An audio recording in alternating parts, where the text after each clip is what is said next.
Boa tarde a todos e todas. Já estamos aqui às 17 horas. Vamos iniciar a nossa apresentação de hoje. Quero agradecer. Eu sou a professora Crislaine, né? Desculpa. Para quem não conhece ainda, eu sou a professora Crislaine e vou ser mediadora dessa edição das conferências. Estamos retornando aqui no ano de 2021, essa é a primeira conferência do NDR do ano de 2021, é a 76ª, né, das nossas conferências. Então, só novamente aqui agradecendo a presença de todos, dos professores, dos acadêmicos, né, tem acadêmicos de graduação, de pós-graduação ou egressos que estejam, demais participantes, e hoje nós vamos prestigiar a apresentação do professor Paulo, né, e com o título Resiliência Regional, Análise de Sobrevivência e os Efeitos Assimétricos da Crise de 2008 no Brasil. Tá? Só para, assim como nos outros encontros, né, só que nós temos alunos novos aqui, só para colocar vocês a par, essa apresentação tem a duração de 1 hora, lembrando que a qualquer momento os participantes podem abrir o seu áudio, fazer perguntas, podem tirar dúvidas com o apresentador, o professor Paulo, ou também vocês podem enviar o seu questionamento por escrito aqui no chat que nós temos, e também via Facebook, que nós estamos transmitindo via Facebook. Lembramos, né, que essas e as outras conferências do NDR estão disponíveis no canal do NDR no YouTube, no link que foi disponibilizado aqui. Então, quem ainda não segue os nossos trabalhos lá no YouTube, por favor, né, sigam lá para ter disponível todas as conferências. E nós também estamos em todas as outras redes sociais, Facebook, Twitter, Instagram. Então, se inscrevam em todas as nossas mídias. Então, como eu falei, essa apresentação está sendo transmitida ao vivo pelo Facebook. Em geral, as nossas conferências ocorrem a cada 15 dias e nós divulgamos aí antecipadamente as conferências. Então, antes de passar a palavra para o professor Paulo, eu peço a todos que mantenham os microfones e as câmeras desligadas e liguem somente quando for fazer algum questionamento. Aí fiquem à vontade para ligar suas câmeras e perguntar aqui ou, né, fazer algum comentário em relação à apresentação do Paulo. Paulo, fique à vontade e pode iniciar a sua apresentação. E uma boa conferência a todos nós. Obrigado, Crislaine, obrigado, pessoal do NDR, pela oportunidade de apresentar uma parte da minha tese, né, que eu fiz a tese no formato de 3 ensaios, e os 3 ensaios são sobre resiliência econômica regional. E eu vou apresentar para vocês hoje, então, um desses ensaios, né, que na tese é o segundo, de um tema que foi o meu orientador que me sugeriu, né. Eu defendi a tese faz menos de 2 meses, lá na PUC, Rio Grande do Sul, e foi um tema que o orientador me sugeriu e eu gostei bastante, né? Um tema que está bem forte lá na Europa, né? Que é a questão da resiliência regional, né? A resiliência regional, já adiantando um pouco, né? Seria a forma como os sistemas reagem a choques, né? Então, existem diferentes tipos de sistemas, né? No nosso caso, na economia, seria uma economia, né? E vários tipos de choques, né? Eu vou explicar depois. O meu foco aqui é um choque econômico, né? Como o caso da crise de 2008, mas esse tema da resiliência é muito amplo, né? Então, eu vou tentar explicar durante o trabalho essa questão da resiliência, a questão dos tipos de resiliência e partindo dessa resiliência dando um enfoque regional. E também falando um pouco do modelo, do método, né, que é a análise de sobrevivência, que talvez seja uma grande contribuição para a literatura, né, que não existe trabalhos ainda de resiliência focando especificamente em modelos de duração, que é o caso da análise de sobrevivência. Então, pessoal, primeiro, quem é da área de economia, estuda lá macro, micro, né? E na macro, geralmente, a gente vê os trabalhos analisando qual o impacto de uma crise de âmbito nacional, né? Então, a gente quer saber lá quando acontece uma crise, qual é o efeito no PIB, qual é o efeito na inflação, qual é o efeito no emprego, né? E após a crise de 2008, começou a se ter um interesse em se pesquisar os efeitos regionais dessas crises, né? Por quê? Porque se a gente tem desigualdades regionais, desigualdades num território, a gente tem heterogeneidades regionais. E se as regiões são diferentes, a gente pode esperar também que as regiões vão reagir de formas diferentes quando se tem uma crise econômica, né? Então, é aí que vem o enfoque da resiliência regional, né? A forma como as regiões reagem quando se tem uma crise econômica.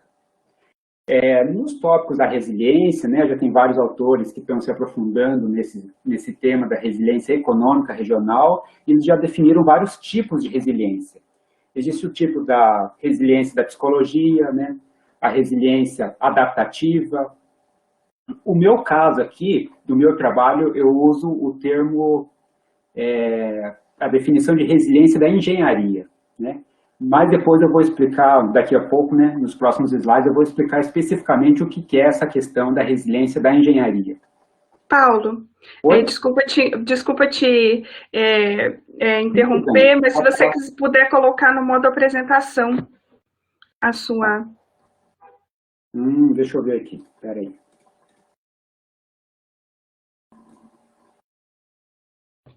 Deixa eu ver... Tenho mais, daí Não, no caso você abriu ele no PowerPoint e você deixou ele sem ser no modo apresentação. Sem ser no modo apresentação, aí ele está aparecendo os slides ali do lado. Ah, tá, peraí. É só mudar ali no próprio PowerPoint. É que para mim aqui está no modo apresentação. Para nós não, agora sumiu aqui. Vê se agora deu.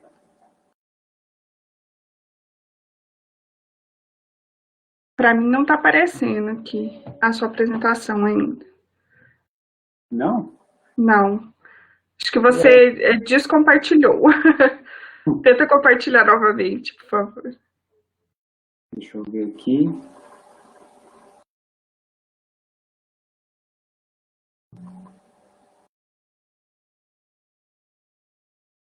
Agora deu? Agora está em modo apresentação. Obrigada, Paulo. Tá certo agora? Isso, tá. Obrigada. De nada. Obrigado por me avisar, Crislane. Bom, eu vou continuar aqui. Eu estava no último tópico, então, né, do porquê de resiliência econômica. A resiliência econômica, pessoal, aqui o meu foco aqui é a crise que a gente teve em 2008, né, ou seja, uma crise de natureza econômica. Por que eu coloquei isso no trabalho e estou enfocando aqui na apresentação? Porque existem vários tipos de choques, né? A gente pode ter lá uma floresta, começou os trabalhos de resiliência lá na ecologia, né? Existe um dos tipos de resiliência, a resiliência da ecologia, onde o cara lá ele queria estudar como que uma floresta se desenvolvia depois que tinha uma queimada, né? Então começou lá na ecologia, né? Mas eu dei enfoque na resiliência econômica porque existem trabalhos, por exemplo, dizendo qual foi a evolução de Nova York depois de 11 de setembro. Ou como que se deu lá na cidade de Nova Orleans depois que teve o furacão Katrina, né? Existem trabalhos, ou seja, a cidade teve um choque, né? E como que a cidade evoluiu depois desse choque, né? É aí que entra a questão da resiliência.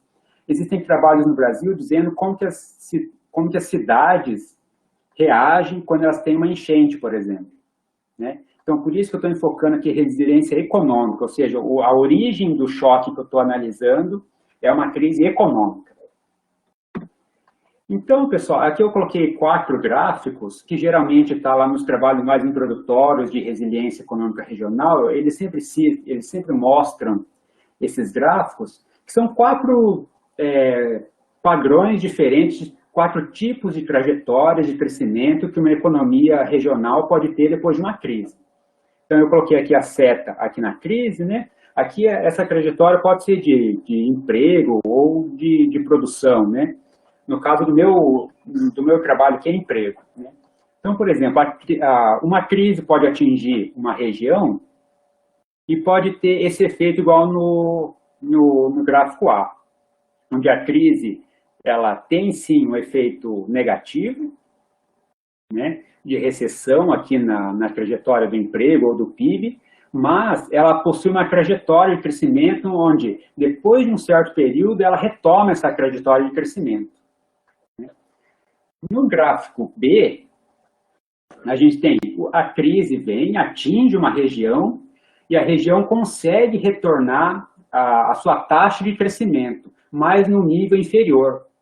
Ou seja, essa região foi bastante atingida pela crise, né? Ela alterou o nível de emprego que tinha no nível pré-crise, né? Ela mantém a sua taxa de crescimento, mas um nível inferior.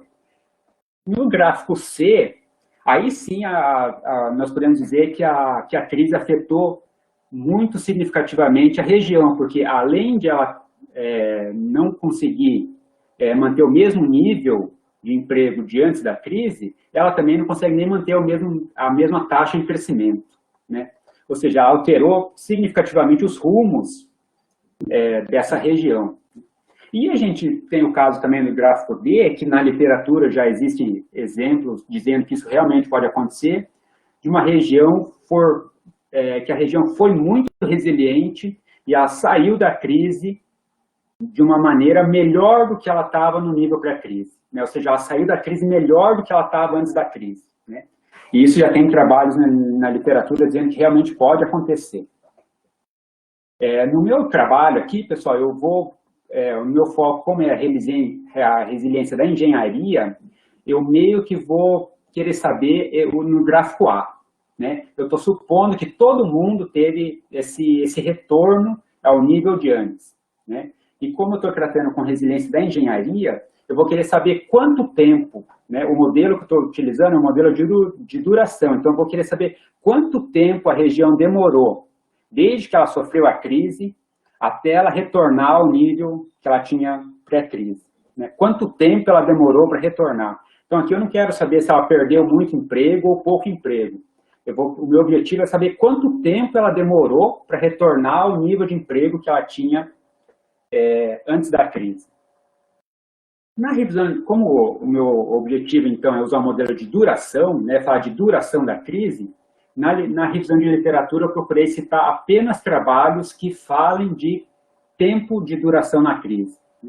Então, o primeiro trabalho que eu citei é um trabalho que fala aqui do Brasil, né, onde eles rodaram um modelo lá para identificar quais as características dos estados brasileiros que ficaram mais tempo ou menos em crise, né?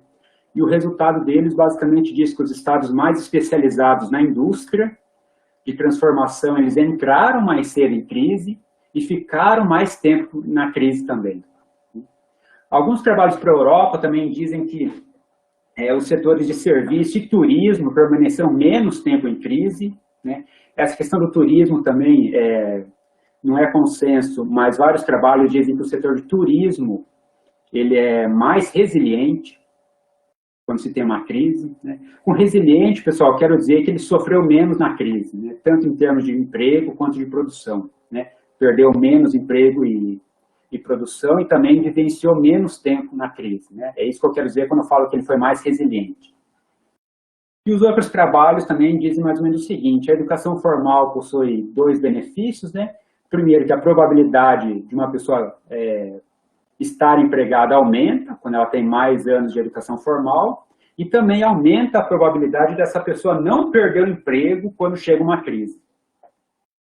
A questão da inovação também é bastante citada, né? As pequenas empresas que trabalham mais com inovação, elas possuem mais resiliência. E o último trabalho que eu citei é um trabalho que ele é mais focado para a questão dos agentes, né? A questão da agência, onde basicamente o trabalho diz o seguinte: não é porque essas características são importantes, né? Ter uma mão de obra mais educada, né, tem empresas mais inovadoras. Esses trabalhos identificaram que essas características são importantes para a resiliência. Mas isso funcionou para o trabalho deles no ano que eles fizeram o estudo e para o local que eles fizeram esses estudos, né? Porque como a gente tem bastante heterogeneidade regional, principalmente no Brasil, a gente pode esperar também que as regiões reagem diferentemente, né? Quando se tem uma crise, então, a gente tem pessoas que reagem diferente a uma crise, a gente tem as empresas que reagem de modo diferente e as regiões, de forma geral, reagem de uma maneira diferente, né? Então, geralmente esses trabalhos que são mais focados na Europa, né, têm algumas características que deixam as pessoas, empresas e regiões mais resilientes, mas isso não quer dizer necessariamente que essas características também vão deixar esses agentes no Brasil mais resilientes. A metodologia, então, pessoal, eu usei um modelo que foi desenvolvido especificamente para trabalhar duração, né? Então, lá na estatística, eles chamam esses modelos de duração, porque eles querem saber exatamente a variável dependente, que sempre é um período de tempo, né? No meu caso aqui vai ser meses em crise, né? Então, esses modelos de duração existem vários, né? No meu, especificamente aqui da minha tese, eu vou usar a análise de sobrevivência, né? Eu vou estimar o Kaplan-Meier, que eu vou explicar daqui a pouco como que se estima e o que ele é, e a regressão de Cox, né? Que ele é basicamente, ele é muito parecido com uma regressão linear, né? Mas daqui a pouco eu vou explicar melhor o que é o Kaplan-Meier e o Cox. Então, o meu objetivo aqui no meu trabalho é identificar a duração da crise de 2008 nas micro-regiões brasileiras. Eu também, lá na metodologia do trabalho, eu citei alguns trabalhos nas ciências sociais que utilizam análise de sobrevivência. Que a análise de sobrevivência, pessoal, é muito utilizada na área da saúde, né? Mas eu procurei citar alguns trabalhos que utilizam análise de sobrevivência nas ciências sociais, basicamente na economia, né? Mais voltado para a economia. Então, tem um trabalho, por exemplo, até esse Francis Sakaro, França foi o meu professor lá na PUC, ele pegou a evasão de universitários, né? Então, o que basicamente ele fez nesse trabalho? Ele pegou a data que a pessoa entra na universidade e quanto tempo ela ficou na universidade até ela evadir, né? Então, ou seja, ele pegou pessoas que não se formaram na faculdade e que e abandonou a faculdade, né? E esse modelo, então, o que ele vai fazer? Ele pegou quantos meses demorou entre a pessoa entrar na faculdade e ela largar a faculdade, né?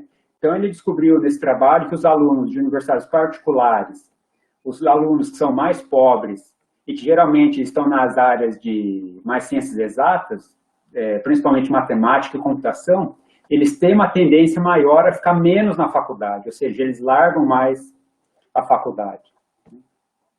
O Gonçalves e Lima, eles publicaram esse artigo na revista de economia da FGV, onde eles pegaram o período de duração em anos de países que tiveram regimes ditatoriais e procuraram, então, usar um modelo de duração para entender o que explica o tamanho em anos, né, desses regimes ditatoriais. O resultado diz que, basicamente, países que são mais ricos e com um nível democrático maior, quer dizer, desculpa, nível democrático não, países que são mais ricos e com uma população mais educada, eles tendem a ter uma duração do regime ditatorial menor, né?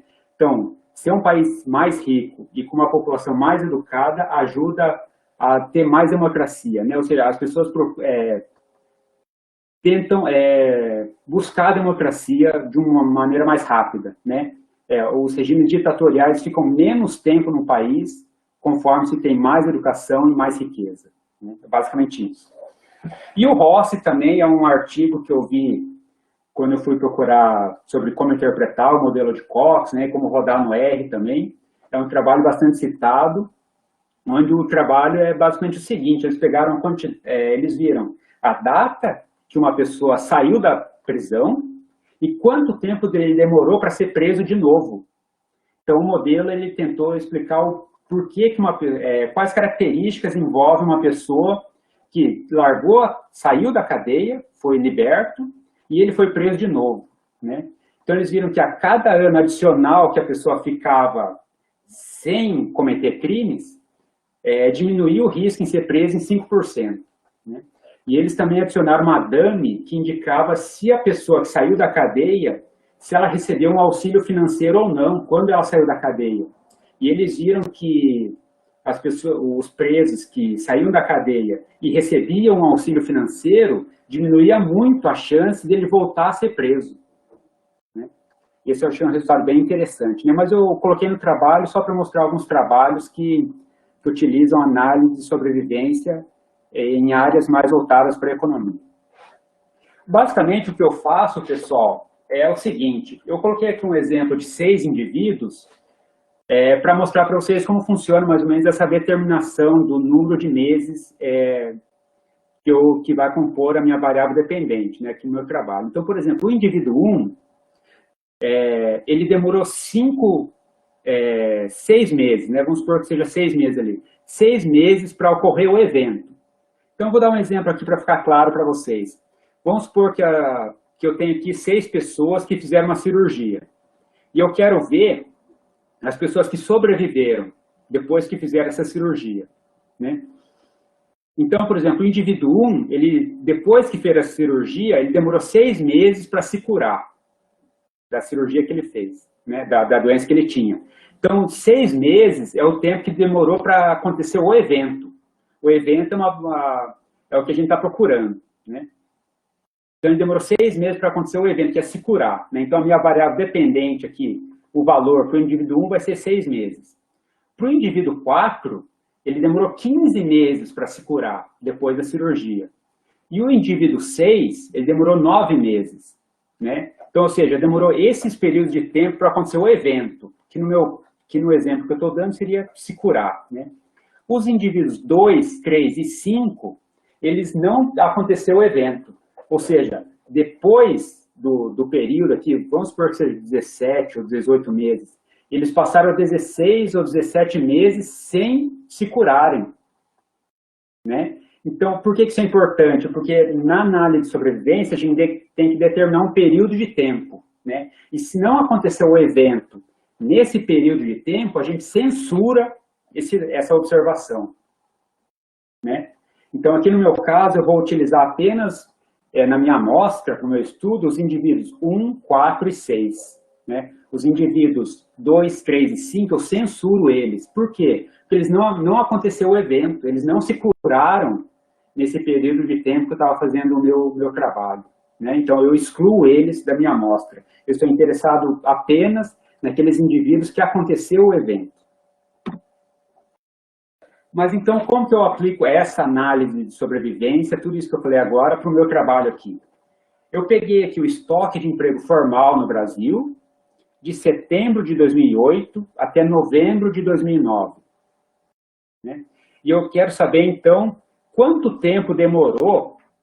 Eu vou usar o exemplo aqui do Brasil. Né? Pega o exemplo, a quantidade de emprego formal que o Brasil tinha em outubro de 2008. Ele está exemplificado aqui pela reta preta. Né? Eu quero saber quanto tempo demorou para o Brasil voltar a ter esse mesmo estoque de emprego formal, para ter o mesmo número de emprego formal. Né?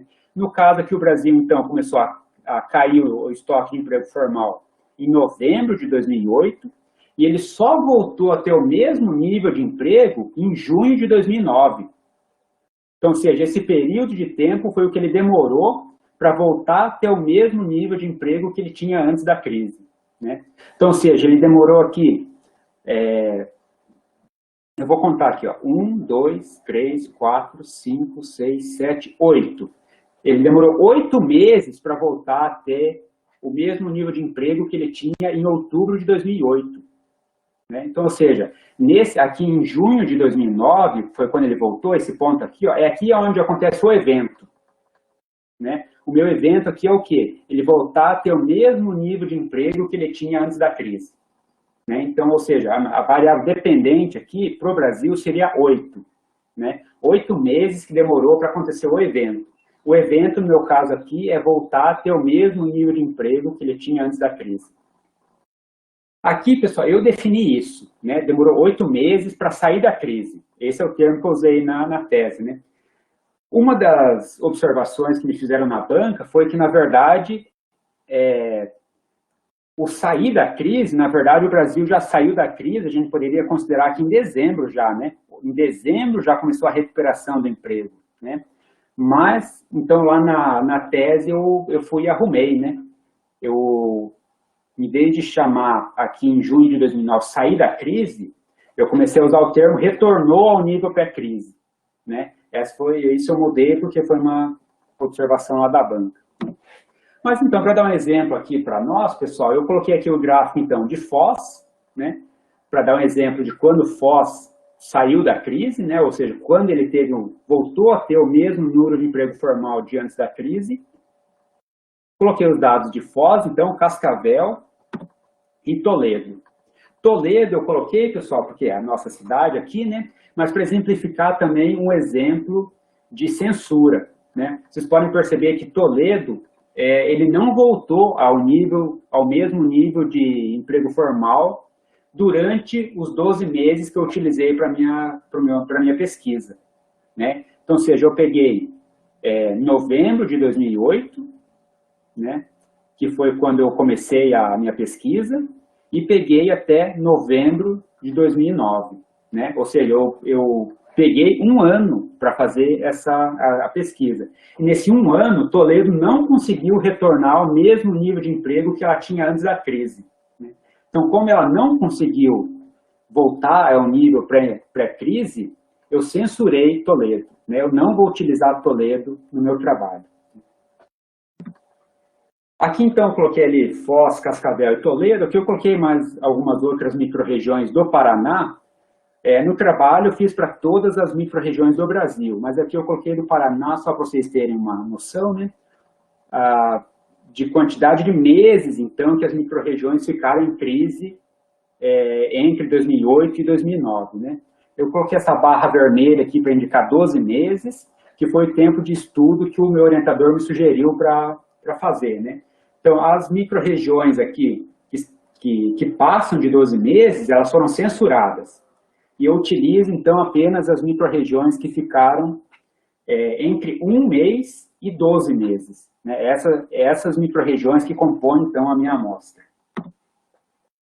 Aqui, pessoal, eu já começo, então, a fazer os cálculos para estimar o estimador de Kaplan-Meier, que eu tinha falado para vocês anteriormente, né? Então, aqui, o que significa cada coluna?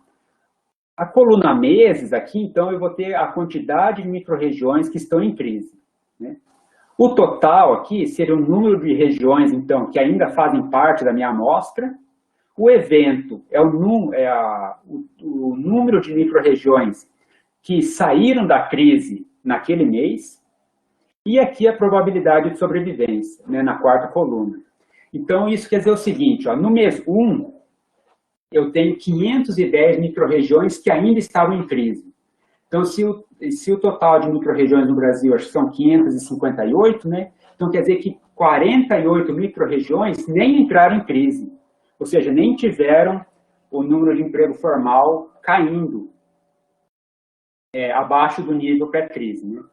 Então, no primeiro mês, eu ainda tenho 510 micro-regiões em crise. Mas só que no final do primeiro mês, 75 saíram da crise, né? Ou seja, aconteceu o evento. Então, para o mês 2, eu ainda tenho 435 micro-regiões em crise. No mês 2, 91 saíram da crise, né? E com isso, com esses valores, eu já vou conseguindo calcular essa probabilidade de sobrevivência, né? Então, ou seja, 85% das micro-regiões ainda estavam em crise no primeiro mês. 67% das micro-regiões ainda estavam em crise no segundo mês, né? Reparem, pessoal, que a coluna sobrevivência aqui ela é uma probabilidade condicional. Por quê? Porque se a região estava em crise no segundo mês, ela obrigatoriamente estava em crise no primeiro mês, né? Então, essa coluna sobrevivência aqui é um cálculo de uma probabilidade condicional, né? E eu fiz isso, então, até lá no último mês de pesquisa meu, onde ainda 159 micro-regiões ainda estavam em crise e 20 micro-regiões, após o 12º mês, saiu da crise, né? Então, quer dizer, 139 micro-regiões ainda estavam em crise depois de um ano de iniciada a crise de 2008. Com esses dados da probabilidade condicional, a gente faz essa probabilidade de sobrevivência, que é tipo essa escada aqui, né? Que ela funciona da seguinte maneira, pessoal. Eu tenho aqui no eixo Y a probabilidade da sobrevivência, que eu calculei ali na tabela anterior, e no eixo X a quantidade de meses em crise, que no caso da minha pesquisa são 12. Então, conforme maior é essa reta aqui na vertical, mais micro-regiões saíram da crise. Então, eu consigo perceber o quê? Nos primeiros meses, até o 3º mês, basicamente, aqui mais de 40% das micro-regiões já tinham saído da crise, né? Então, basicamente, esse gráfico de Kaplan-Meier serve para isso, para a gente ver, acompanhar quantas micro-regiões saíram da crise conforme se passa os meses. Aqui, pessoal, uma das variáveis que eu utilizei no modelo era se a micro-região possui uma região metropolitana. Ou seja, é uma variável dummy, né? 1, se a micro-região tem uma região metropolitana, e 0, se não tem região metropolitana. Isso é interessante fazer os gráficos de Kaplan-Meier, então, quando se tem uma variável dummy, porque eu posso comparar essas curvas de probabilidade. Vocês podem perceber aqui, então, que o azul, que é quando se tem região metropolitana, ela está sempre abaixo da curva da vermelha, que é de não metropolitana, ou seja, as regiões metropolitanas sempre estavam saindo antes da crise do que as regiões não metropolitanas, né? E vocês vão ver depois que esse é um dos principais aspectos que explicam a duração das regiões na crise, né? Você ter uma região metropolitana na microrregião foi muito importante para se ter poucos meses em crise. Aqui, pessoal, eu fiz um histograma com aquele número de meses em crise e eu separei pelas grandes regiões do Brasil, né? Então, eu acho que o mais evidente que é o Nordeste, né, onde basicamente boa parte das micro-regiões ficaram até 3 meses em crise, né? No primeiro mês, então, a gente já tinha 30 micro-regiões saindo da crise. No segundo e terceiro mês, acima de 30 micro-regiões em cada mês, né? Então, as micro-regiões do Nordeste conseguiram sair da crise bem no começo dela. Diferente do Sul e do Sudeste, que parece que foi uma distribuição mais aleatória, né, durante os meses. Esses dados, então, eu fiz com o número de meses em crise, separei por regiões, e essa mesma variável eu coloquei aqui no mapa, né, para a gente ver como foi essa composição no território, né? Então, como eu falei do Nordeste, basicamente várias micro-regiões saindo no começo da crise, aqui a gente pode perceber que essas regiões que basicamente ficaram poucos meses em crise no Nordeste, elas estão mais no interior, né? Ficou meio pequeno aqui as micro-regiões, mas dá para perceber que as micro-regiões que estão localizadas mais no litoral, ela está com um verdinho aqui um vermelho mais forte, né? Então, ou seja, o Nordeste conseguiu ter micro-regiões que saíram cedo da crise, mas essas micro-regiões estão basicamente mais no interior, né? As micro-regiões que estão localizadas mais no litoral, elas ficaram mais tempo em crise. E como antes, né, o Sudeste e o Sul parece que tem uma distribuição mais aleatória no território. A regressão de Cox, pessoal, ela se assemelha bastante a uma regressão linear, só que ela tem algumas vantagens, né? A vantagem, a primeira, é que ela não requer algum dos pressupostos que a regressão linear exige. Por exemplo, a distribuição normal nos resíduos, né? A regressão de Cox não exige isso, né? Outra diferença é que a regressão de Cox, a nossa variável dependente, ela é um período de tempo, né? No meu caso aqui, o número de meses que as micro-regiões ficaram em crise, né? E a interpretação dela muda um pouco, que aqui a gente estima uma chance de acontecer o evento, né? Então, aqui as covariáveis vão me indicar quais variáveis estão mais correlacionadas, quais variáveis explicam mais aquela duração das microrregiões em crise, né? Então, a principal diferença é que a nossa variável dependente aqui, ela é um período de tempo e ela não exige alguma dos pressupostos que o modelo de regressão linear requer. Aqui eu coloquei todas as variáveis que eu fiz o modelo, né? Então, eu coloquei, por exemplo, o PIB do setor primário em relação ao PIB total, o PIB do setor secundário em relação ao PIB total, média de anos de estudo dos empregados formais. Eu peguei o número de empregos formais e dividi pelo número de estabelecimentos para saber se o tamanho médio dos estabelecimentos, se isso influencia na duração da crise. Eu fiz um índice de especialização, eu coloquei a DAME, se a região é metropolitana ou não. Coloquei o PIB per capita para saber se essa medida de PIB, se ela ajuda, se ela contribui para ter uma duração maior ou menor na crise. Coloquei densidade populacional e coloquei a abertura, né? A abertura comercial, que eu somei exportações, importações, dividi pelo PIB total. Um dos requisitos só, pessoal, para se fazer a regressão de Cox, eles chamam de a variável, tem que ter os riscos proporcionais. O que seria isso? Se uma região ela tem risco maior de acontecer o evento no início da pesquisa, isso tem que ser proporcional durante toda a minha pesquisa, né? Esses riscos eles têm que ser proporcionais, né?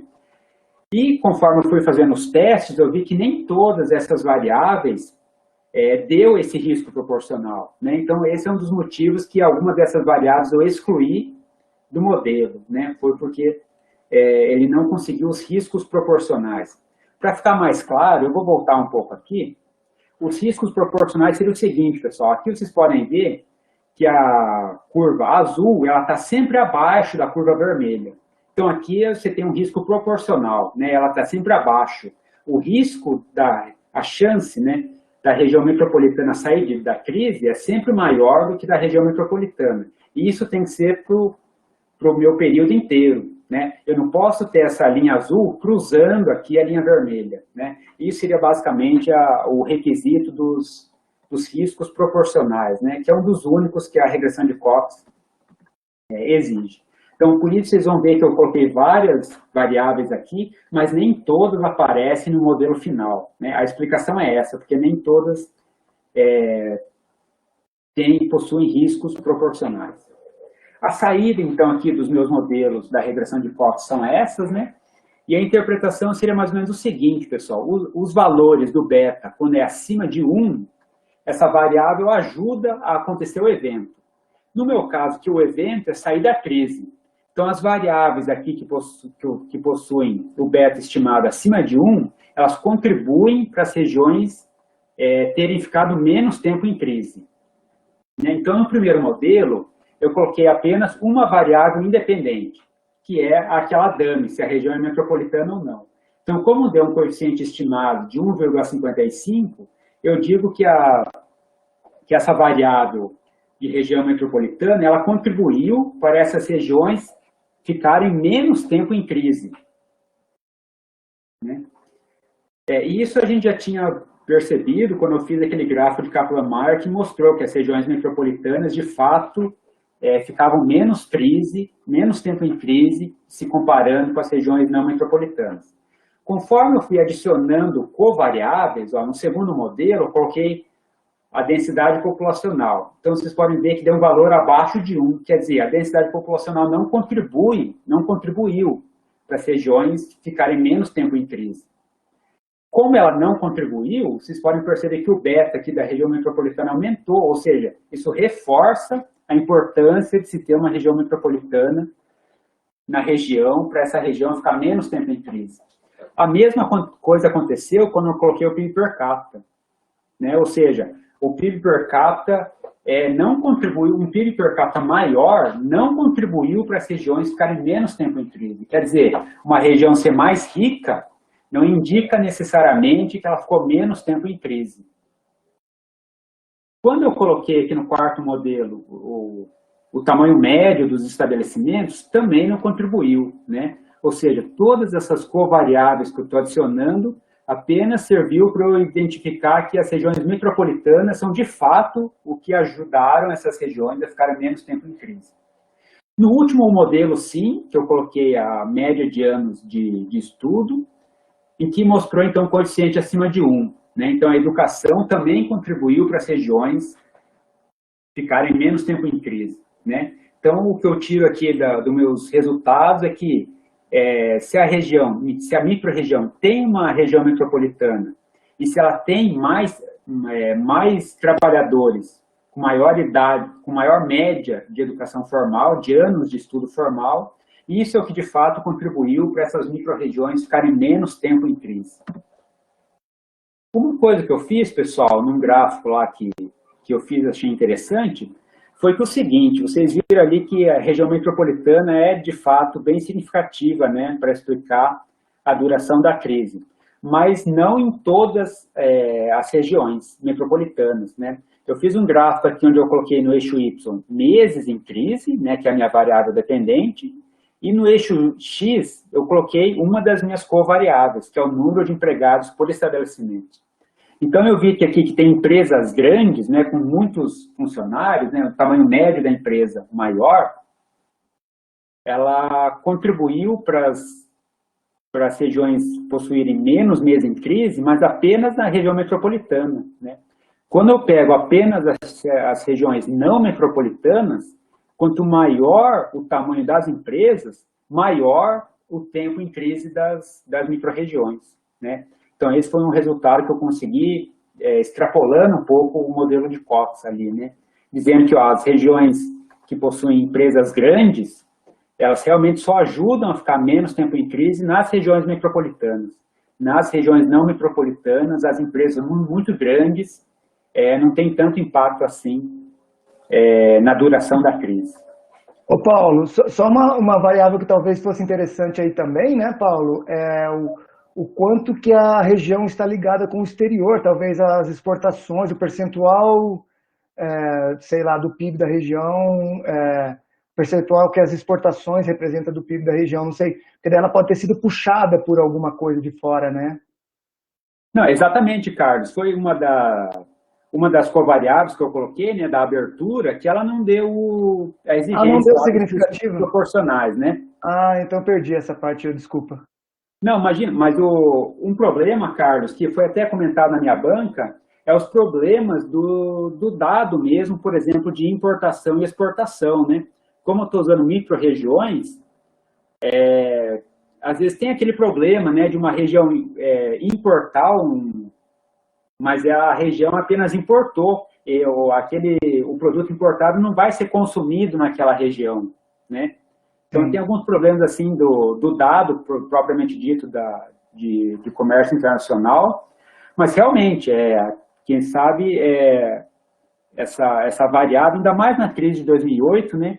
Quem sabe fiquei pensando, né, se pudesse ter sido a região ser puxada, porque hoje você vê a crise toda que nós estamos vivendo no Brasil, né, e alguns setores, principalmente alguns deles vinculados à exportação, estão, por exemplo, o agronegócio, esse tipo de coisa, né, não estão sentindo tanto, né? Sim. Não, um dos resultados que eu coloquei lá, um dos trabalhos lá da revisão de literatura, diz que o setor de turismo ele é resiliente. Eu fiquei pensando, poxa, mas resiliente na crise, o turismo, porque quando se vem uma crise, as pessoas com menos renda e menos emprego, geralmente elas vão cortar o quê primeiro? O turismo, né? Mas daí eu comentei isso com o meu orientador, ele falou, Paulo, mas pega um país que recebe, por exemplo, muito turismo, pega, sei lá, uma Grécia, né? Se vem muito turista de fora do país, a Grécia pode estar em crise, mas se os outros países continuam aumentando sua renda, realmente o setor de turismo pode não sofrer tanto, né? Porque os turistas vêm de fora. Então, isso realmente a gente consegue pegar se a gente consegue captar se pegar esses dados de turistas que vêm, né? E realmente daí explica por que o turismo ele é mais resiliente que os outros setores, né? Então, para concluir, eu coloquei ali a importância das regiões metropolitanas, né? Esses resultados que eu cheguei, eles são corroborados por outras pesquisas que também analisaram sobrevivência e resiliência regional. E acho que uma coisa que a banca lá, e agora que eu mandei para uma revista, né, o artigo, eles pregam bastante, pessoal, essa questão de o que o trabalho agrega na literatura, né? Qual vai ser o avanço que esse trabalho tem em relação aos outros que já existem. Eu enfatizei bastante essa questão do uso da análise de sobrevivência, né? É uma coisa que na economia a gente não utiliza tanto, né? A análise de sobrevivência é mais utilizada lá na área de medicina, né? Na área da saúde. Então eu enfatizei bastante essa coisa do modelo, do método ser utilizado, né? Porque em economia é pouco utilizado, em resiliência regional menos ainda. Então, uma das contribuições para a literatura, realmente, de mais relevante, eu enfatizei bastante essa questão do uso do método, né? Então, para encerrar, pessoal, nossa senhora, eu falei bastante, eu achei que ia falar só 20 minutos. Duas coisas, se alguém está com dúvida, precisa escrever artigos aí, quer fazer alguma pesquisa, pessoal, a coisa da resiliência regional está muito em alta na Europa, né? Eu fiz um levantamento para minha tese, tem muitos artigos sendo publicados, já foram publicados muitos artigos em revistas boas, de qualis, realmente muito bom, né? Agora é aquele fator de impacto, né?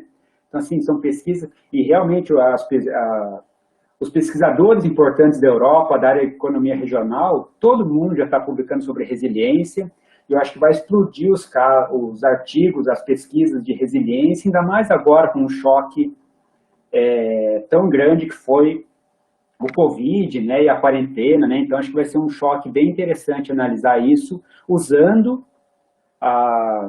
essa definição de resiliência, né, essa terminologia da resiliência. Bom, acho que é isso, pessoal. Obrigado. Oi, Paulo. Oi, Cristiano. Tudo bom? Tudo. Paulo, uma dúvida. Eu gostei bastante do trabalho, assim, né? Eu fiquei bem surpreso assim, com os resultados que você chega. Só que uma coisa que você tocou bastante no ponto do setor de turismo, né? De que ele é bastante resiliente. Existem outros setores que também devem ser muito resilientes, por exemplo, o setor de tecnologia, né? Às vezes ele pode ter diminuído a quantidade de mão de obra, que você usou a variável mão de obra aí, né? Mas ao mesmo tempo ele pode ter crescido economicamente, né? Crescido financeiramente. Então o pessoal vai lá, sei lá, dispensa 2, 3 indivíduos da minha empresa, mas eu sei que aquele outro vai produzir mais. E aí, como você falou do setor de turismo, teria como fazer uma análise por setores, para saber quais os setores são mais resilientes ou não? Não, com certeza, daria. Uma das sugestões lá na banca foi colocar mais covariáveis, né? Controlar por outras coisas, né? Eu coloquei ali só o PIB da indústria e da agricultura, mas daria para pegar os empregos lá na RAIS, qualquer setor que a gente achar lá e ver a resiliência deles, né? Como foi o comportamento deles na crise. Uma coisa que eu coloquei, esqueci de colocar na apresentação, mas nos 3 ensaios da tese eu coloquei, é que o seguinte, aqui eu só vi se o emprego voltou ao nível pré-crise. Agora, se esses empregos gerados, se eles estão pagando melhor, se é um trabalho de melhor qualidade, isso eu não estou vendo, né? Eu simplesmente estou dizendo, a região demorou tantos meses para para ter o mesmo nível de emprego que tinha antes da crise. Se esses empregos foram gerados, estão pagando menos, se são trabalhos de pior qualidade, isso eu não vi, né? Que tem essa questão também, né? Sim, às vezes a região voltou, tipo, em 2 meses a ter o mesmo nível de emprego, mas os trabalhos... Às vezes é um subemprego, né? Muito, né? Mas a questão de setores, dá para colocar muito mais outras covariáveis e controlar pelos setores, né?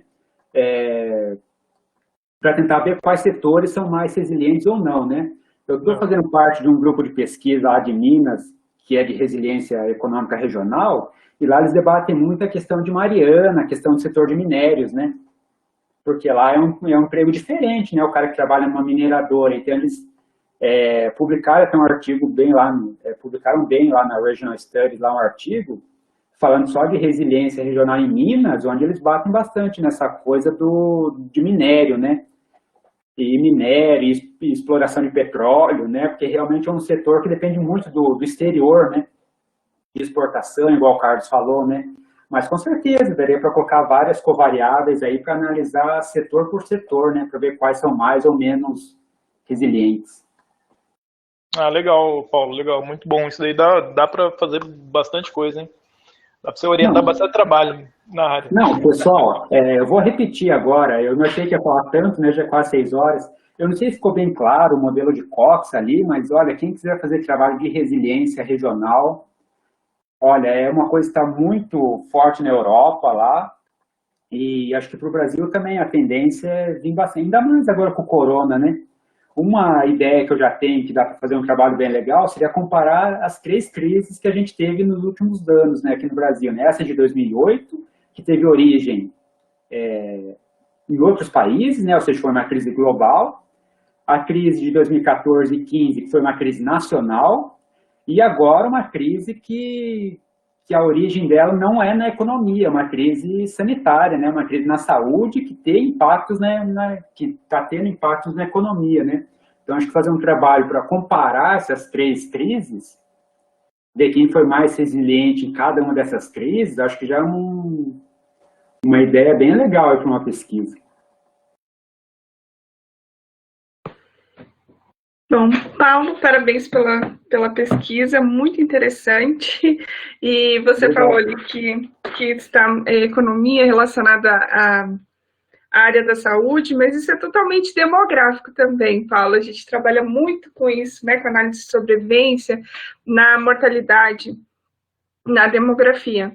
Né? E achei bem interessante ali aquela parte que você fez para colocar, né, o quanto tempo que ficava, né, o quanto tempo a pessoa, no seu caso ali, a análise que você estava fazendo, a gente usa como pessoas anos vividos, quando você vai analisar mortalidade. Então, por exemplo, calcular a taxa ou probabilidade de sobrevivência, o período que a pessoa contribui, tempo de vida que ela contribui, né? Porque às vezes uma pessoa pode viver 100 anos e a outra, né, 30 anos. Então, quanto que a gente chama de pessoas anos vividos, que é o que a gente coloca no denominador para calcular a probabilidade.